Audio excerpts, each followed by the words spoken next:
Channel 3 Eyewitness News begins with breaking news.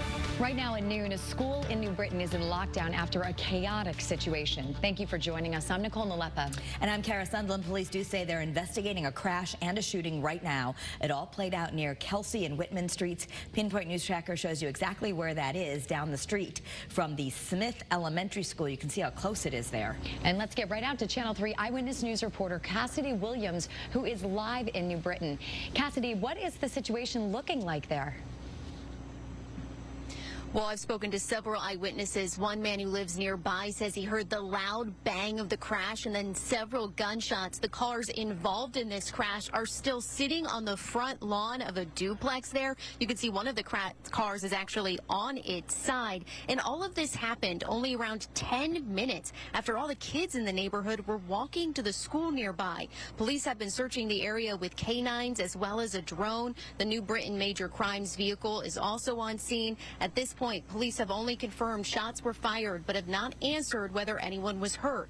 We talked to the woman who lives in the duplex where the crash happens. She says nobody was home on her side at the time of all this. She got a call from her landlord that something had happened, and she rushed home from work to find out. Here's her reaction to finding out there had been gunshots.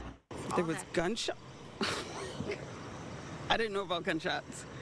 So, okay, it's really quiet most of the time here.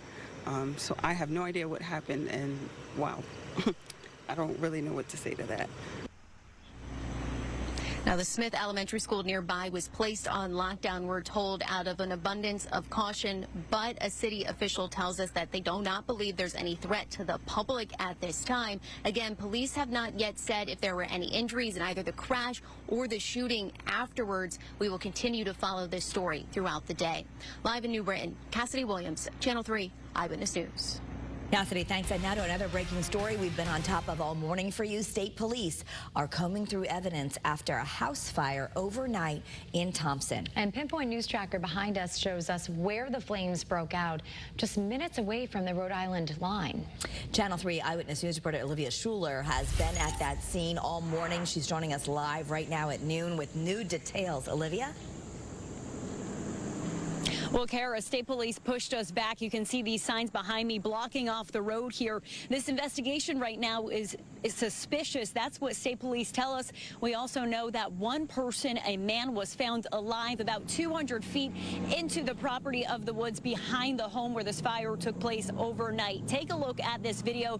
You can see that there was a chopper there, first aid helicopter taking off from a nearby aquatic state park. The man found is now at the hospital undergoing treatment. Neighbors we spoke to say an older couple lived in this home. It's unclear if the man found injured in the woods lived at that home or if anyone who lives in the home got out safely. I did speak with neighbors who were traveling home late last night. They say they got a call from another neighbor as they watched several explosions erupt from the house. Fire crews got here at 10:55 last night. They requested the Connecticut State Police Fire and Explosion Investigative Unit. You can see in this video the devastation to this home. Only the front steps, railing, and chimney are still standing. Again, this fire is being called suspicious at this time. We do know that one person was injured. It's unclear if anyone else was injured in this house fire. This is an ongoing and very active investigation here. Channel 3's Dylan Fearon will be taking over this story, and we'll have updates to you for this evening. We're live in Thompson. Olivia Schuler, Channel 3 Eyewitness News. All right, thanks, Olivia. Also, police in Ansonia are trying to figure out what led to the deaths of two people. Channel 3 New Haven Bureau Chief Matt McFarland is live right near Westfield Avenue, where the investigation is going on. Matt, what can you tell us? Well, Nicole, this is Westfield Avenue right here. This is the 100 block, and you can see Ansonia Police along with Connecticut State Police Major Crime Squad. They are all here investigating, again, these two suspicious deaths. Just to give you an idea of where we are, this neighborhood sits between Route 8 and also Wakely Avenue, also not too far from Griffin Hospital in Derby. Now, here's what we know. Ansonia Police tell us they're investigating the suspicious deaths of two people, describing the investigation as active and ongoing. They also tell us they believe this is an isolated incident and there's no threat to the public. Of course, as soon as we get any more updates, we'll be sure to bring them straight to you. But again, Ansonia Police, State Police, all here investigating what's being described as two suspicious deaths. We're live with the mobile newsroom in Ansonia. Matt McFarland, Channel 3. Eyewitness News. All right, thanks, Matt. We're also sending a crew out right now to Milford, where police tell us the bomb squad is investigating a suspicious package that was left at a building on New Haven Avenue, right by Shipyard Lane. The area is closed right now just as a precaution so that the bomb squad can examine the device and make sure everyone is kept safe. Also, breaking news right now at noon, where police are investigating a crash involving a school bus in Moosip. The superintendent of Plainfield Schools tells us a garbage truck collided with that bus on Main Street this morning. 5 students and 2 staff members from Shepherd Elementary School were on the bus.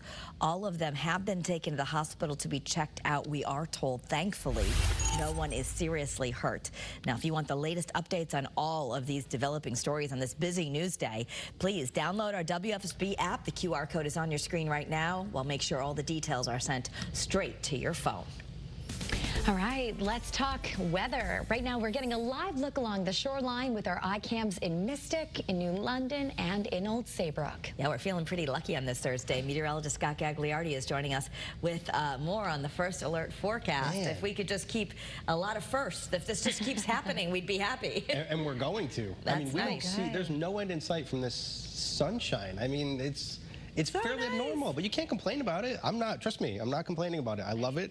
It's a top 10 month. It really is. We've had one day of rain. So here's the thing. You need to water your gardens. That's the one thing. We'll give you an update on the tropics and let you know what to expect over the next 7 days. That's all coming up in just a few minutes. All right, thanks, Scott.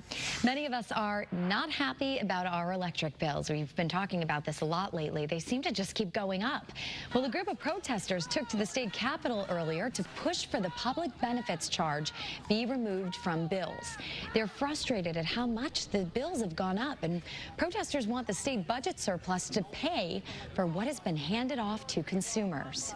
I'm just an angry citizen. I'm not with like any groups, but I want the governor to call a special session, and this needs to be removed from the consumer's electric bill, and the public benefits charges should not exist. Though protesters are calling for a special session, the governor has said that he wants to sit down with legislative leaders and come up with a long-term plan on how to bring down these energy costs. Tropical storm Francine now barreling through the south. We'll take a look at this damage so far as thousands are without power today. But it's a different story here in Connecticut as we take a live look through our iCam in Waterbury. How lucky are we, right? We have another beautiful and sunny day on tap, and you'll have your full first alert forecast in just a few minutes. Stay with us.